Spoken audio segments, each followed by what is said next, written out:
आखिर भारत में सोना कैसे निकाला जाता है, देखने के बाद आप भी दंग रह जाएंगे। और आखिर क्यों पूरा भारत में कोयला खत्म होते जा रहा है और कैसे आप बिना बिजली और फ्रिज की मदद लिए पानी को ठंडा कर सकेंगे, जानेंगे इस वीडियो में। और आखिर कैसे भारत सरकार सिर्फ एक बटन दबाते ही किसी भी जगह का इंटरनेट बंद करवा सकती है, और कैसे ये ऑस्ट्रिच इतनी शानदार तरीके से बर्फ पर स्कीइंग कर रहे हैं, जानने के बाद आप भी चौंक जाएंगे। तो ऐसे ही फैक्ट्स जानने के लिए बने रहिए वीडियो के अंत तक। नंबर 1 दोस्तों, जब से मार्केट में KGF चैप्टर 2 आई है, तब से लोगों के मन में एक सवाल पनप रहा है कि आखिर सोना निकलता कैसे है और हम तक कैसे आता है। तो चलिए जानते हैं सोना निकालने के लिए सबसे पहले कैसी जगह ढूंढी जाती है जिसकी जमीन में अच्छा खासा सोना मौजूद है। इसके बाद उस जगह पे डायनामाइट लगा दिया जाता है और फिर तगड़ा ब्लास्ट होता है, जिससे जमीन के अंदर मौजूद पत्थर और अयस्क इधर उधर टूट के बिखर जाते हैं। इसके बाद इन पत्थरों और अयस्कों को इकट्ठा करके फैक्ट्री में ले जाया जाता है, जहाँ इसे अच्छी तरह से पीस दिया जाता है। पत्थरों और अयस्कों को पीसने के इस प्रोसेस को मशीन की मदद से किया जाता है, लेकिन इसके बावजूद इसमें लगभग 4 से 5 घंटे लग जाते हैं। इसके बाद कई केमिकल रिएक्शंस की मदद से पिसे हुए इस मलबे के अंदर से सोना अलग कर लिया जाता है। अब मलबे के अंदर से जो सोना मिलता है उसे पिघला दिया जाता है और फिर उसे जैसा आकार देना है उस आकार के ब्लॉक्स में डाल दिया जाता है। गोल्ड को ढूंढने, निकालने, प्योर करने और उसके बाद इसे ज्वेलरी में बदलने के प्रोसेस में बहुत पैसा और समय लगता है, और गोल्ड मिलता भी बहुत कम है, जिस वजह से सोने की कीमत आसमान छू जाती है। लेकिन वैज्ञानिकों का मानना है कि समुद्र की गहराई में जो जमीन मौजूद है उसके अंदर बेहिसाब सोना मौजूद है, लेकिन अभी तक हमारे पास कोई भी ऐसी तकनीक नहीं है जिससे उस सोने को कम कीमतों में बाहर निकाला जा सके। बाकी आप कमेंट में बताना कि भारत की सबसे बड़ी गोल्ड फील्ड कौन सी थी।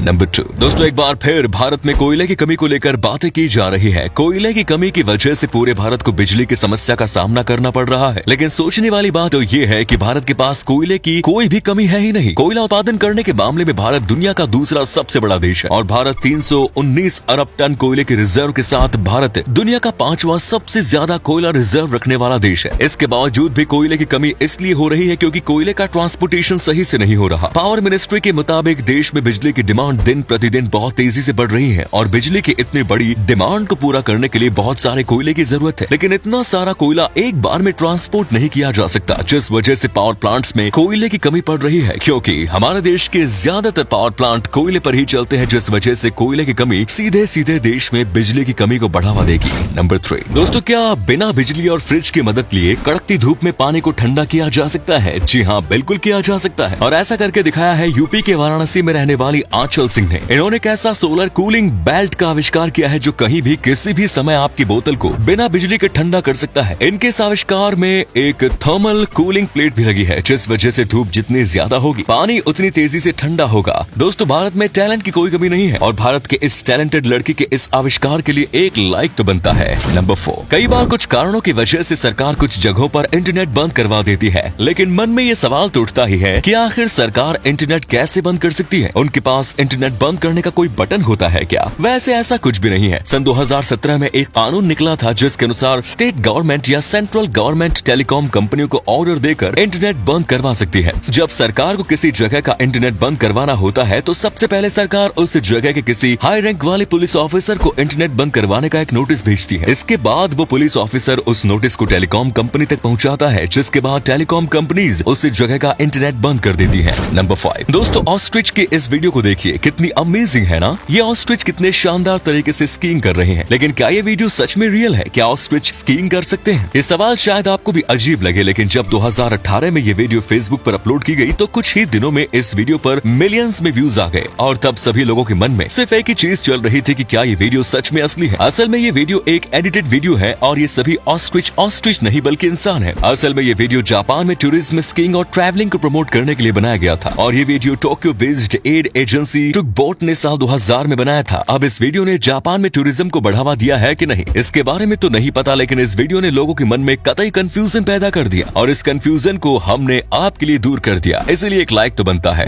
नंबर 6 पेंडेमिक में नौकरी छूटने के बाद कई लोगों की जिंदगी पूरी तरह बदल गई। कुछ लोगों की जिंदगी बर्बाद हुई तो कुछ लोगों ने अपने खाली समय का इस्तेमाल अपनी जिंदगी को आबाद करने में लगाया। उन्हीं में से एक है हरियाणा में रेवाड़ी के बालाबास में रहने वाले विकास यादव, जो इस पेंडेमिक से पहले एक प्राइवेट कंपनी में मैकेनिक थे। पेंडेमिक के दौरान इनको नौकरी से निकाल दिया गया, लेकिन सबसे अच्छी बात तो यह है कि नौकरी छूटने के बाद इन्होंने हार नहीं मानी और लग गए सामान उठाने वाली एक ऐसी ई रिक्शा बनाने में जो बैटरी के साथ साथ पैडल मारने से भी चल सकती थी, और इन्होंने आज करके दिखा दिया है और बना दिया है एक ऐसा ई रिक्शा जो बैटरी के साथ साथ पैडल मारने पर भी चल सकती है और पैडल मारते मारते ही चार्ज भी हो सकती है। विकास के इस ई रिक्शे का प्लस पॉइंट ये है कि इसका दाम बाजार में मौजूद बाकी ई रिक्शा से बहुत ज्यादा सस्ता होने वाला है। इस रिक्शे को बनाने के लिए मोटरसाइकिल के टायर और हैंड लैंप इस्तेमाल किए गए हैं और इसके साथ साथ इसमें एक डिजिटल मीटर भी लगा है जो बैटरी परसेंटेज दिखाता है। और सबसे बड़ी बात यह है कि इस रिक्शे में बैक गियर भी है। तो दोस्तों, उम्मीद है ये वीडियो पसंद आई होगी। अगर आई है तो इसे अपने दोस्तों में शेयर करना ना भूलें। धन्यवाद।